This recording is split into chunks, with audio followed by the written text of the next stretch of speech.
¿Qué tal, amigos de Biblioquiris? Nos acompaña Noemí Casquet, que viene con el bidón de gasolina y la cerilla dispuesta a quemar la radio, me ha dicho según entraba por la puerta. A ver si es verdad, a ver si esta pirómana cumple lo prometido. Noemí, bienvenida. Me estás retando, ¿eh? Me Hombre, estás por retando, supuesto, cuidado, ¿eh? Cuidado. ¿qué nos vamos a encontrar en estas páginas?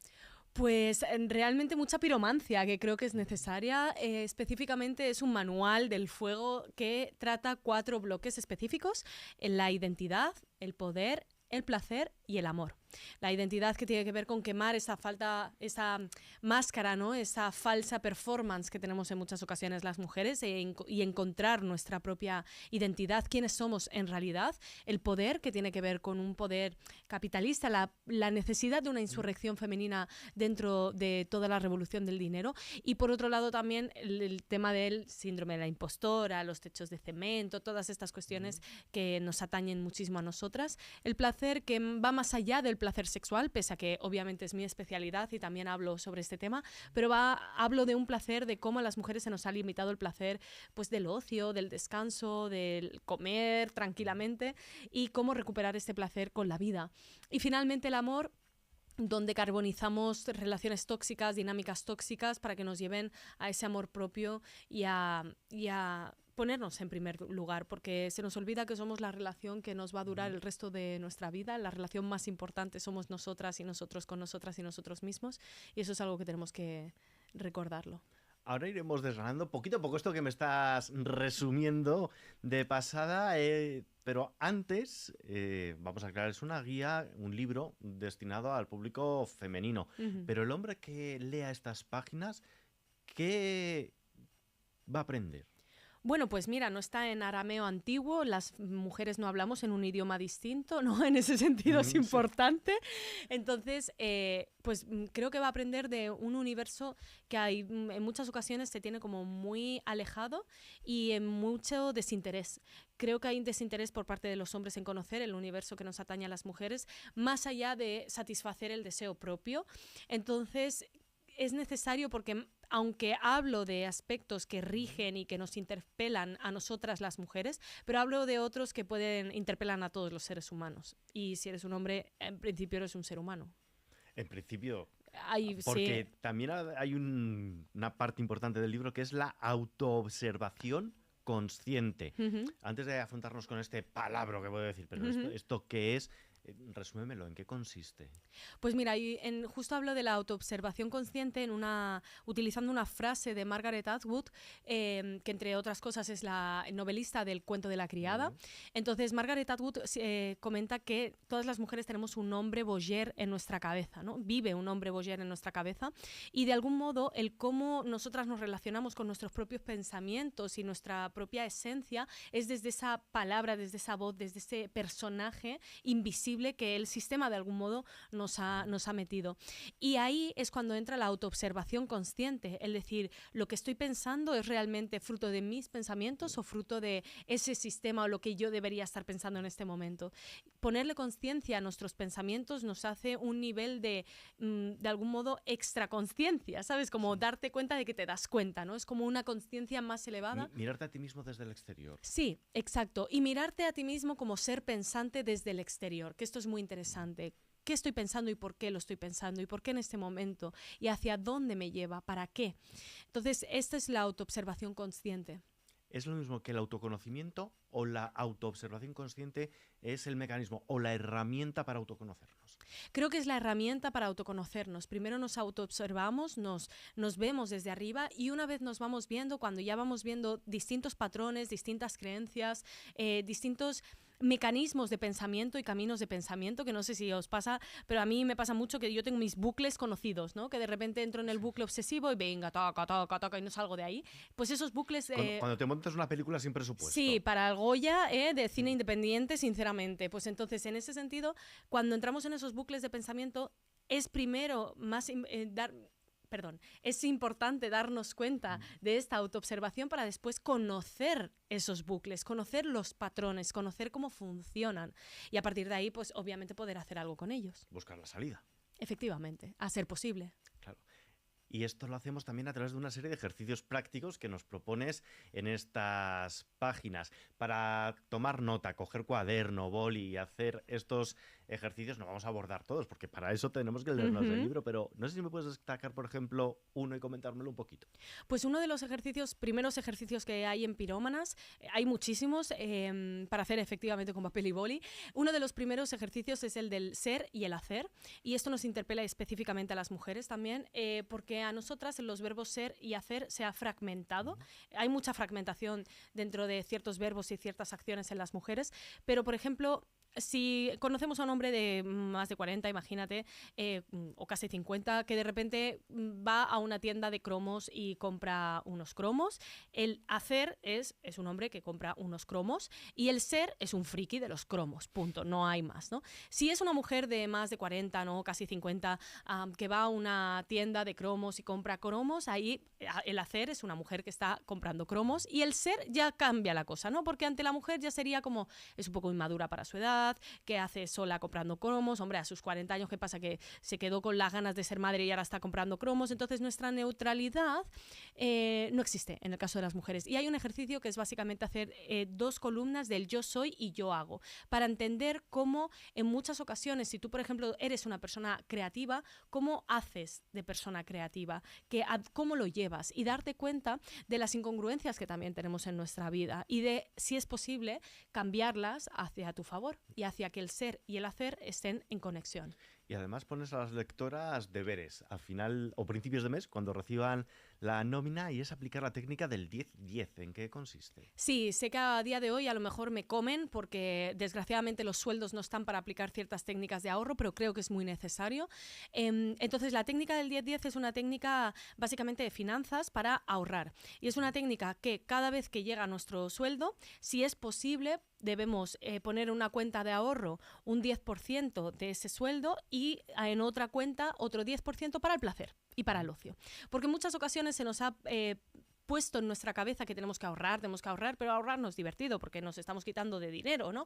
Entonces, es importante darte la satisfacción y el gusto de estar ahorrando. De ahí que se divida el 10-10. Que no es posible un 10-10 porque me dices, hombre, Noemí, un 20% de mi sueldo, Pues llevarlo... un 5-5, un 5-5, un 4-4, 2,5. me da igual. O sea, estamos hablando a lo mejor de 40 euros al mes que debes estar ahorrando, pero al final en 100 días ya son 400 y le vas sumando y ya tienes 4.000 euros, que a lo mejor eso te sirve, pues siempre has querido ser freelance en ese sentido. Pues oye, a lo mejor tienes un pequeño empuje para dedicarte a lo que realmente quieres o para poner una, entrada de la casa que estoy diciendo, si estamos en Madrid en esta época, entrada de la casa debes, pues no sé, dar tu riñón a día de hoy, ¿no? Pero sí que es verdad que te sirve para afrontar tus sueños y para enfrentarte a ciertas cuestiones. Entonces siempre es importante ahorrar y esto es el concepto, es importante ahorrar, pero también es importante darnos las gracias por ahorrar. Y una cosa que has comentado antes, cuando te preguntaba sobre qué nos vamos a encontrar, es el concepto techo de cemento. Esto yo hasta ahora no lo había escuchado. Había escuchado techo de cristal. Sorpresa. ¿Qué es el techo de cemento? Sí, el techo de cristal, hasta el momento, para aquellas personas que no les suene, el techo de cristal básicamente es cuando las mujeres miramos a ciertos puestos de poder, de altos cargos, y los vemos, pero hay un techo que es de cristal, es decir, nosotras vemos esos puestos de poder, pero no, por más que queramos, no podemos alcanzarlo, aunque parezca que sí, ¿sabes? Porque hay un techo al final.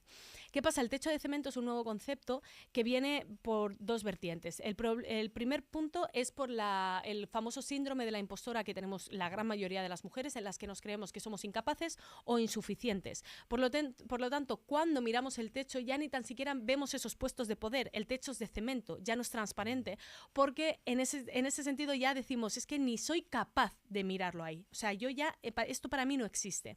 Y luego también tiene mucho que ver con la falta de corresponsabilidad en ámbitos domésticos y de la crianza, donde tenemos que seguir y mantenemos y seguimos, por desgracia, las mujeres teniendo la gran carga mental sobre un montón de aspectos en nuestra vida, aspectos domésticos, crianza, económicos, etcétera. Bueno, económicos no, perdón, aunque en muchos casos sí, en ciertas familias. Entonces, cuando la mujer tiene una carga mental gigante, y de repente vemos el techo de cristal, la posibilidad de tener más responsabilidad laboral, decimos, mira, a tomar por culo, si ya suficiente tengo yo con mi casa, mi vida y todo, y encima decirle cada día a mi marido que tiene que bajar la puta basura porque a sus 50 años no es capaz de verlo por sí solo, pues hombre, eso carga muchísimo la mente de las mujeres.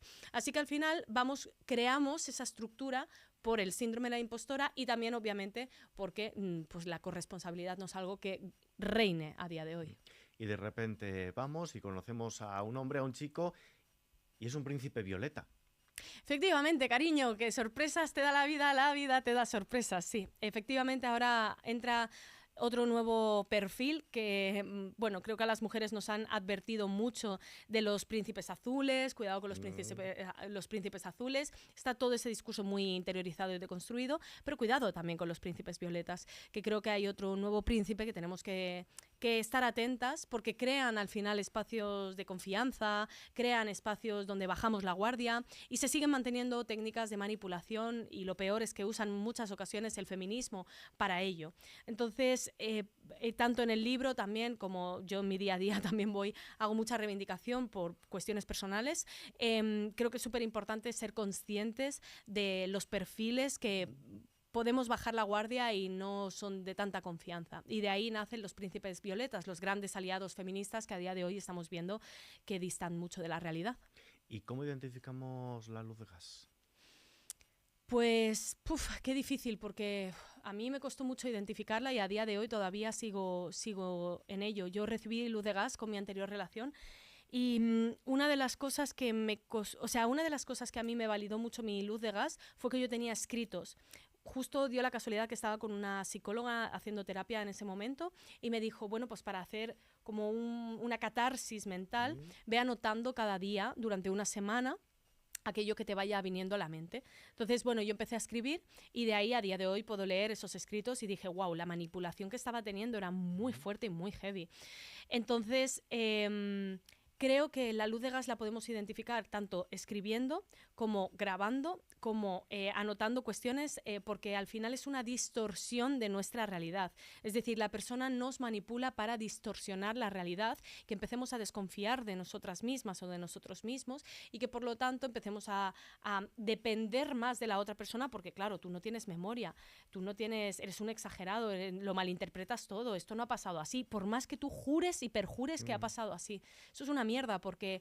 Y por más que tengas pruebas... Y por más que tengas pruebas, no, porque es todo... O sea, yo tenía pruebas en muchas ocasiones, era en la misma conversación, o sea, al inicio sí que es verdad, al inicio de la relación, que fue como muy sutil, pero al final ya era una cosa que era un canteo y yo decía, pero si te la acabo de decir, no, eso no es verdad, eso es tu... ¿Sabes? Como falta de memoria, o estás malinterpretando, yo no he dicho eso, y claro, ¿cómo vas a discutir una persona que te está dudando? Pues yo decía, pues joder, habré sido yo, ¿no? Que tengo falta de memoria. Bueno, no sabes la obsesión que tuve y a día de hoy todavía sigo trabajando la luz de gas porque yo no puedo confiar en mí misma. La gente habla de que la luz de gas la tenemos que identificar y cuando acaba todo ello, pues parece que acabe la luz de gas. No, amigos, nos tenemos que acompañar. Queda todavía reforzar tu autoestima y las inseguridades de no me he dado cuenta por mí misma y ahora qué va a pasar y ahora qué voy a hacer, ¿sabes? ¿En quién puedo confiar si no puedo confiar en mí? Es muy jodida la luz de gas. Y fíjate que es de las mejores técnicas que ejercen los príncipes violeta. Vamos a dejar el príncipe violeta de lado. Este libro, en parte también, nace de tu propia experiencia. Nos estás contando esto de la luz gas. ¿Escribirlo ha sido terapéutico?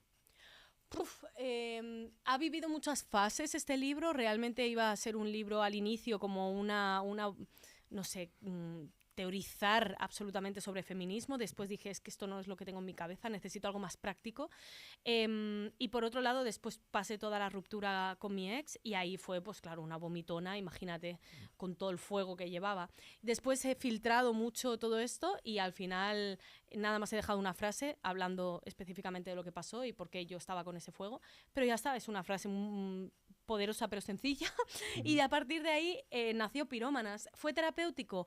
En parte sí, en parte lo está siendo ahora, en parte creo que no va a dejar de serlo para mí.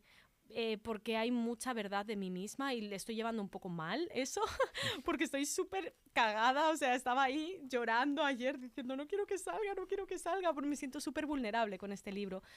Antes me podía escudar mucho en las novelas, porque hablas de hablas de un personaje y dices, esto no es el personaje quien lo dice, no soy yo, pero ahora esto sí, estoy en la puta portada, ¿sabes? Entonces, esta soy yo en mi totalidad, mi verdad, mi todo, ¿sabes? Entonces, mierda, ahí ya sostenerlo es otra cosa. Y otra cosa que no sostiene, sino que derriba, son todos esos mantras, esos mitos que han acompañado la feminidad a lo largo de los tiempos. ¿Cuál de estos es el que más te enerva? Es que hay muchos. Creo que, mira, uno de los que me enervan directamente por mi profesión sobre la sexualidad es que las mujeres parece que somos muy complicadas, ¿no? Como que una polla es muy fácil, un coño es muy difícil. Joder, pues eso no tiene nada que ver, ¿sabes? Porque parece que tocar un coño sea más fácil ir a Marte, ¿sabes? Y pilotar, yo que sé, alguna nave espacial de la NASA antes que tocar un coño. Perdona, esto es una de las formas que nosotras también hemos aceptado, interiorizado, que nuestro deseo y nuestro placer es dificilísimo y que por lo tanto nos hemos separado de algún modo y nada que ver, o sea, una polla es tan difícil como un coño o tan fácil como un coño, es que no, siempre y cuando haya educación sexual, que es lo que se requiere y se necesita. Y diálogo y comunicación. Y aparte de todo esto, que esto entra dentro de la educación sexual, educación sexoafectiva, diálogo, comunicación, sostener el amor, la vulnerabilidad, el aprender a leer las señales corporales, que no solo es un genital, es un cuerpo humano. Luego también otro de los mitos es que las mujeres somos más maduras a nivel emocional, o que tenemos ese sexto sentido, que sabemos hacer más de una cosa a la vez. Todo esto nos lleva a una obligación que hemos tenido las mujeres de tener que crecer antes. Mientras los niños estaban jugando a las pelotas en el parque, nosotras estábamos jugando a papás y a mamás. O sea, yo recuerdo eso cuando era pequeña.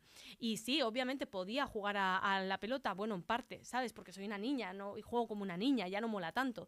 Entonces, desde que tengo uso de razón... O porque tienes al primo pequeño o al hermano pequeño y a ti te dicen, échale un ojo. Exacto, y a mí me lo dicen y a mi hermano no, por ejemplo, ¿sabes?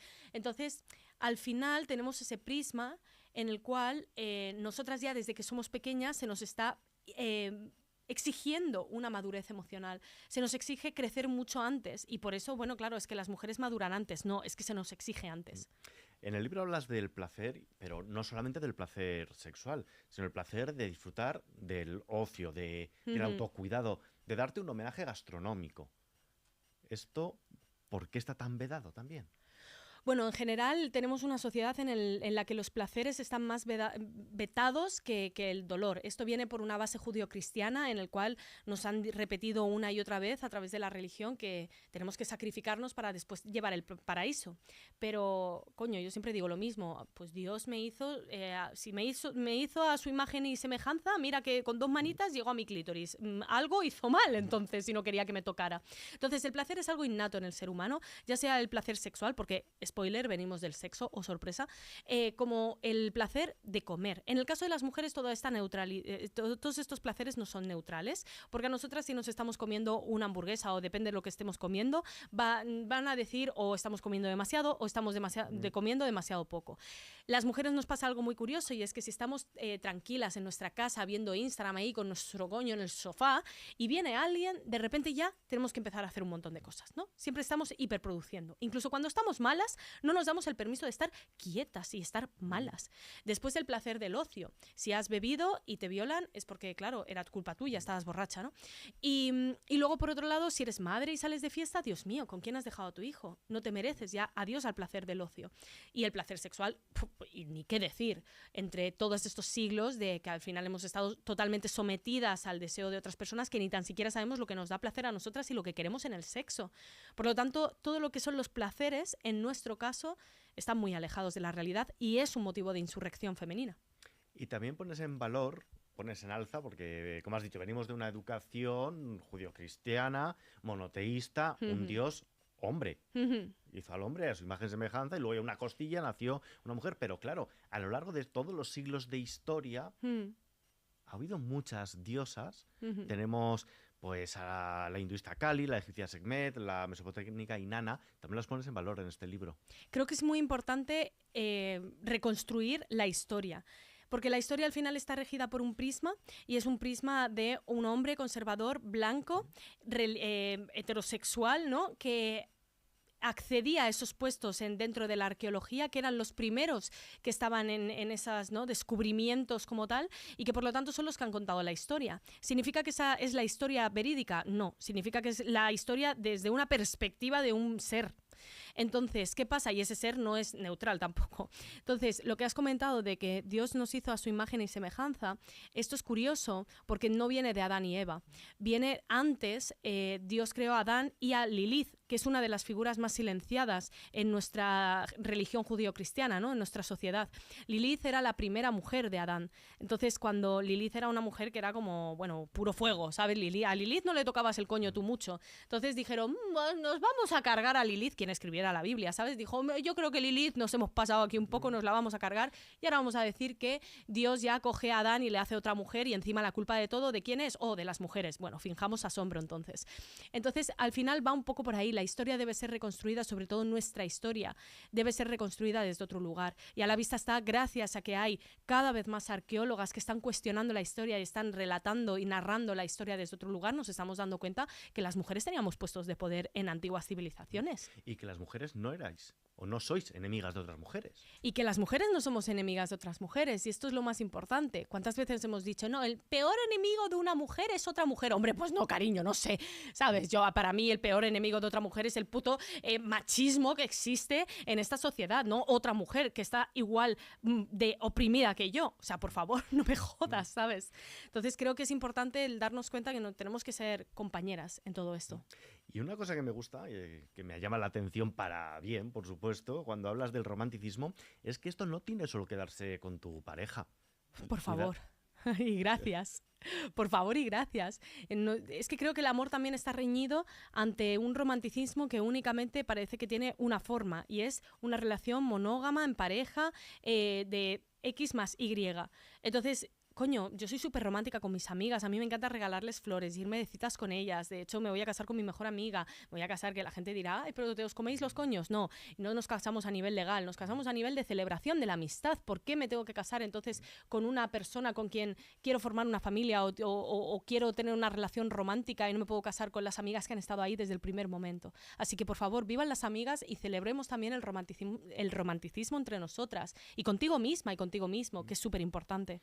Y con las personas que nos están viendo y escuchando, Noemí, porque por favor. Estamos ya llegando al final de esta entrevista presentando tu libro, Pirómanas, editado por Planeta, y yo quiero que dediques una canción a todos los que nos están viendo, los que nos están escuchando, para que se queden ahora con ella mientras hojean tu libro. Pues mira, yo le voy a dedicar a la gente Only You de Yazoo. Entonces, porque, bueno, me recuerda mucho a mi infancia, especialmente a mi padre y a mi madre, que honró mucho, así que vamos con esa. Pues escuchándola nos quedamos. Si nos estás viendo en YouTube, te invitamos a pasarte por cualquiera de las plataformas de audio o por nuestra web kissfm.es para escuchar la canción que nos propone Noemí. Si nos estás escuchando, pues pásate por YouTube o por nuestra web para ver esta entrevista. Noemí, muchísimas gracias por acompañarme. Muchísimas gracias y felices orgasmos a todas las personas que nos estén escuchando. Por favor, que estamos vivos, disfrutemos, orgasmemos y aprendamos sobre nuestra revolución y nuestra sexualidad, que es importante. Al próximo libro te esperamos. Venga. Hasta la siguiente. Kiss